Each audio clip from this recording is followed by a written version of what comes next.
کے نمائندہ خصوصی حافظ محمد طاہر اشرفی نے ٹویٹ کیا ہے کہ اس سال 60,000 عازمین حج کر سکیں گے۔ کرونا ویکسین لگوانا ہوگی اور مکمل احتیاطی تدابیر پر عمل کرنا ہوگا۔ آپ کو اہم خبر سے آگاہ کر رہے ہیں۔ وزیر اعظم کے نمائندہ خصوصی حافظ محمد طاہر اشرفی کی جانب سے ٹویٹ کیا گیا ہے، جس میں ان کا کہنا ہے کہ اس سال 60,000 عازمین حج کر سکیں گے۔ کرونا ویکسین لگوانا ہوگی اور مکمل احتیاطی تدابیر پر عمل کرنا ہوگا۔ آپ کو اپڈیٹ کر رہے ہیں۔ وزیر اعظم کے نمائندہ خصوصی حافظ محمد طاہر اشرفی کی جانب سے ٹویٹ کیا گیا ہے، جس میں ان کا کہنا ہے کہ رواں سال 60,000 عازمین حج کر سکیں گے۔ کرونا ویکسین لگوانا ہوگی اور مکمل احتیاطی تدابیر پر عمل کرنا ہوگا۔ ٹویٹ کیا گیا ہے حافظ محمد طاہر اشرفی کی جانب سے، جس میں ان کا کہنا ہے کہ اس سال 60,000 عازمین حج کر سکیں گے۔ انہوں نے کہا کہ کرونا ویکسین لگوانا ہوگی اور مکمل احتیاطی تدابیر پر عمل کرنا ہوگا۔ آپ کو اپڈیٹ کر رہے ہیں۔ وزیر اعظم کے نمائندہ خصوصی ہیں حافظ محمد طاہر اشرفی، جن کی جانب سے اب یہ ٹویٹ کیا گیا ہے کہ اس سال 60,000 عازمین حج ادا کر سکیں گے۔ انہوں نے کہا کہ کرونا ویکسین لگوانا ہوگی اور مکمل احتیاطی تدابیر پر عمل بھی کرنا ہوگا۔ حافظ محمد طاہر اشرفی کی جانب سے یہ ٹویٹ کیا گیا ہے، جس میں ان کا کہنا ہے کہ کرونا ویکسین لگوانا ہوگی اور مکمل احتیاطی تدابیر پر عمل کرنا ہوگا اور رواں سال 60,000 عازمین حج ادا کر سکیں گے۔ وزیر اعظم کے نمائندہ خصوصی حافظ محمد طاہر اشرفی کی جانب سے ٹویٹ کیا گیا ہے کہ رواں سال 60,000 عازمین حج ادا کر سکیں گے۔ حج کے حوالے سے ان کا کہنا ہے کہ کرونا ویکسین لگوانا ہوگی اور مکمل احتیاطی تدابیر پر عمل بھی کرنا ہوگا۔ اس سال 60,000 عازمین حج ادا کر سکیں گے۔ اس کے لیے کرونا ویکسین لگوانا ہوگی اور مکمل طور پر احتیاطی تدابیر پر عمل بھی کرنا ہوگا۔ یہ ٹویٹ کیا گیا ہے وزیر اعظم کے نمائندہ خصوصی حافظ محمد طاہر اشرفی کی جانب سے، جس میں ان کا کہنا ہے کہ اس سال 60,000 عازمین حج ادا کر سکیں گے۔ کرونا ویکسین لگوانا ہوگی اور مکمل احتیاطی تدابیر پر عمل بھی کرنا ہوگا۔ کرونا وائرس کے خطرات کے پیش نظر یہ فیصلہ کیا گیا ہے اور یہ ٹویٹ کیا گیا ہے اب وزیر اعظم کے نمائندہ خصوصی کی جانب سے، جس میں ان کا بتانا ہے کہ اس سال 60,000 عازمین حج ادا کر سکیں گے اور کرونا کے پیش نظر کرونا ویکسین لگوانا ہوگی اور مکمل طور پر احتیاطی تدابیر پر عمل بھی کرنا ہوگا۔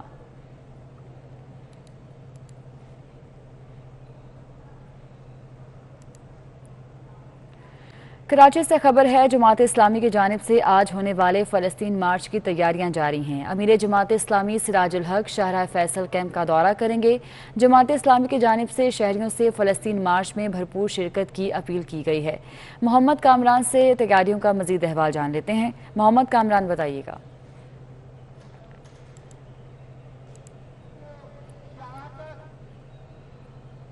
جماعت اسلامی کراچی کی جانب سے فلسطین مارچ کا یہ انعقاد کیا گیا ہے۔ اس وقت ہم موجود ہیں شاہراہ فیصل مرکزی کیمپ میں، جو فلسطین مارچ کے حوالے سے یہاں پہ لگایا گیا ہے۔ اب سے کچھ دیر بعد یہاں پہ امیر جماعت اسلامی پاکستان سراج الحق بھی یہاں پہ کیمپ کا دورہ کریں گے۔ یہاں پہ امیر جماعت اسلامی کراچی حافظ نعیم الرحمان یہاں پہ پہنچ چکے ہیں، جبکہ جماعت اسلامی کی جانب سے اس فلسطین مارچ کے حوالے سے دعویٰ کیا جا رہا ہے کہ یہ اب تک جتنے جو فلسطین مارچ کیے گئے ہیں ان سب سے بڑا یہ فلسطین مارچ ہوگا۔ فلسطین مارچ آج شام 4 بجے شاہراہ فیصل میں نکالا جائے گا۔ فلسطین مارچ کے حوالے سے جماعت اسلامی کی جانب سے بھرپور مہم چلائی گئی، بھرپور رابطہ مہم چلائی گئی۔ وکلاء، طلباء، ڈاکٹرز اور مختلف شعبات کے جو تعلق رکھنے والے زندگی سے اس سے رابطہ کیا گیا اور خاص طور پہ اہلیان کراچی جو ہیں ان سے یہ پرزور اپیل کی گئی جماعت اسلامی کی جانب سے فلسطین مارچ میں شرکت کرنے کے حوالے سے۔ یہاں پہ جماعت اسلامی کی جانب سے شہر بھر میں فلسطین مارچ کے حوالے سے کیمپ لگائے گئے ہیں، جبکہ اس طرح کے ٹرک بنائے گئے ہیں جو پورے شہر بھر میں گھومتے ہیں اور فلسطین کے جو ترانے ہیں وہ اس میں چلائے جاتے ہیں اور جو کراچی کے جو شہری ہیں ان کو اس فلسطین مارچ میں شرکت کرنے کے لیے دعوت دی جاتی ہے۔ جماعت اسلامی کراچی کی جانب سے اسرائیلی جو جاریت ہے اور فلسطینیوں کے ساتھ اظہار یکجہتی کے لیے یہ فلسطین مارچ کا انعقاد کیا گیا ہے۔ جو تیاریاں ہیں فلسطین مارچ کے حوالے سے وہ تقریباً مکمل کر لی گئی ہیں۔ اب سے انشاءاللہ شام 5 بجے یہاں پہ کراچی شاہراہ فیصل میں فلسطین مارچ کا انعقاد کیا جائے گا۔ جی ٹھیک ہے محمد کامران، بہت شکریہ آپ کا۔ بلاول کی بے حرمتی اور فلسطین میں ڈھائے جانے والے اسرائیلی مظالم کے خلاف کراچی میں سول سوسائٹی کی جانب سے سی ویو میں پرامن احتجاجی مظاہرہ کیا گیا اور ریلی نکالی گئی۔ محمد کامران کی رپورٹ دیکھیے۔ فلسطین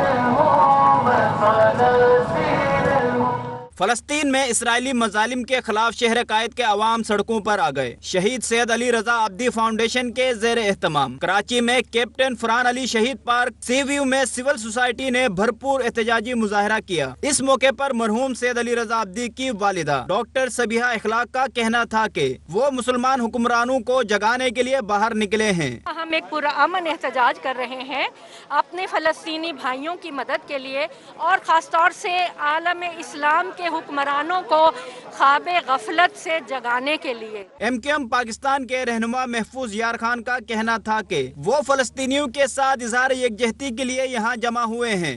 مظاہرین نے فلسطین کے حق اور اسرائیل کی جارحیت کے خلاف نعرے بازی کی۔ اسرائیلی مظالم کے خلاف اور فلسطینیوں کے ساتھ اظہار یکجہتی کے لیے سول سوسائٹی کی جانب سے بھرپور احتجاجی مظاہرہ کیا گیا۔ کیمرامین حسنین جعفری کے ساتھ محمد کامران، 24 نیوز، کراچی۔ کراچی میں ہاک پاکستان کی جانب سے فلسطینیوں کے حق اور اسرائیل کی بربریت کے خلاف ریلی نکالی گئی۔ ریلی کے شرکاء نے اسرائیل بربریت کے خلاف نعرے بازی بھی کی۔ ہاک پاکستان کی جانب سے فلسطینیوں کے حق اور اسرائیل کے خلاف ریلی کراچی کے علاقے 3 ہٹی سے نکالی گئی۔ احتجاجی ریلی ڈیفنس کے مختلف علاقوں سے گزرتی ہوئی سی ویو پر اختتام پذیر ہوئی۔ ریلی میں بڑی تعداد میں عوام شریک ہوئی۔ ریلی میں شرکاء نے اسرائیل کے خلاف نعرے بازی کی اور مظلوم فلسطینیوں کے حق میں نعرے لگائے۔ شرکاء نے مطالبہ کیا کہ فلسطینیوں پر اسرائیلی مظالم کو روکا جائے۔ اقوام متحدہ سمیت دیگر بین الاقوامی ادارے فلسطین میں جاری انسانی حقوق کی خلاف ورزیوں کا نوٹس دیں۔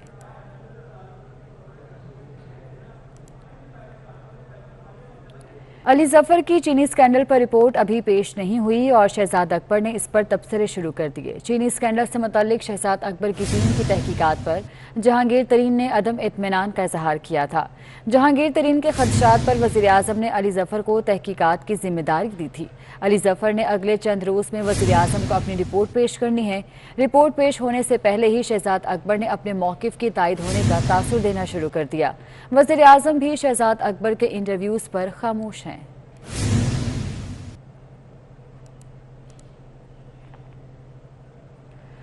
قائم مقام گورنر پنجاب چودھری پرویز الہی نے چک سادہ گجرات میں سڑک کے افتتاح پر گفتگو کرتے ہوئے کہا کہ ہمیں جب بھی موقع ملا فلاحی کام کیے۔ شہباز حکومت نے 10 سال تک گجرات کو ترقیاتی فنڈ سے محروم رکھا۔ انہوں نے کہا کہ موجودہ پی ٹی آئی حکومت کو بھی یہی کہتے ہیں کہ شہباز شریف نے گجرات سے ہمارے ایم این اے اور ایم پی اے رہنے کی وجہ سے ہی اس حلقے کو نظر انداز کیے رکھا اور کوئی فنڈز نہیں دیے۔ اب خدارہ اس کو ڈی جی خان یا میاں والی سمجھ کر ہی ترقیاتی فنڈز دیں۔ اس موقع پر ارکان قومی اسمبلی مونس الہی، حسین الہی، چودھری صفدر وڑائچ اور دیگر رہنما بھی موجود تھے۔ چودھری پرویز الہی نے مزید کہا کہ جنگ بندی کے بعد اسرائیل کی جانب سے مسجد اقصی پر دوبارہ حملہ دراصل اقوام متحدہ کی کوششوں کو سبوتاژ کرنے کی کوشش ہے۔ انہوں نے کہا کہ اقوام متحدہ کو اسرائیل کو فلسطین میں بربریت کرنے سے روکنے کے لیے قانون سازی کرنے کی ضرورت ہے۔ قائم مقام گورنر پنجاب چودھری پرویز الہی نے چک سادہ گجرات میں نئی سڑک کے افتتاح کے موقع پر گفتگو کرتے ہوئے کہا کہ عوام کی خدمت کر کے جو سکون قلب حاصل ہوتا ہے بیان سے باہر ہے۔ ہمیں جب بھی موقع ملا عوام کے لیے فلاحی کام کیے۔ شہباز حکومت نے 10 سال تک گجرات کو ترقیاتی فنڈ سے محروم رکھا۔ چودھری پرویز الہی نے کہا کہ اپنے دور میں شریف خاندان یہ سوچتا تھا کہ گجرات میں ترقیاتی کاموں کا ہمیں کوئی فائدہ نہیں۔ وہ سوچتے تھے کہ لاہور میں کوئی پلی یا پل رہ گیا تو وہ بنا دیں۔ انہوں نے کہا کہ موجودہ پی ٹی آئی حکومت کو بھی یہی کہتے ہیں کہ شہباز شریف نے گجرات سے ہمارے ایم این اے اور ایم پی رہنے کی وجہ سے ہی اس حلقے کو نظر انداز کیے رکھا۔ خبروں کے سلسلے کو آگے بڑھائیں اور آپ کو بتائیں کہ بھارتی وائرس کی پاکستان منتقلی کا خدشہ پیدا ہو گیا۔ نئی دہلی سے آنے والے بھارتی ہائی کمیشن کے سٹاف کی اہلیہ کا کورونا ٹیسٹ مثبت آ گیا۔ ذرائع کے مطابق واہگہ بارڈر پر پنجاب ہیلتھ ڈپارٹمنٹ نے ٹیسٹ لیا جو مثبت آیا۔ آپ کو اپڈیٹ کر رہے ہیں کہ بھارتی وائرس کی پاکستان منتقلی کا خدشہ پیدا ہو گیا ہے۔ نئی دہلی سے آنے والے بھارتی ہائی کمیشن کے سٹاف کی اہلیہ کا کورونا ٹیسٹ مثبت آ گیا۔ ذرائع کی جانب سے بتایا جا رہا ہے کہ واہگہ بارڈر پر پنجاب ہیلتھ ڈپارٹمنٹ نے ٹیسٹ لیا جو کہ مثبت آ گیا ہے، جس کے بعد بھارتی وائرس کی پاکستان منتقلی کا خدشہ پیدا ہو گیا۔ نئی دہلی سے آنے والے بھارتی ہائی کمیشن کے سٹاف کی اہلیہ کا کورونا ٹیسٹ مثبت آیا ہے۔ ذرائع کے مطابق واہگہ بارڈر پر پنجاب ہیلتھ ڈپارٹمنٹ نے ٹیسٹ لیا جو کہ مثبت آیا۔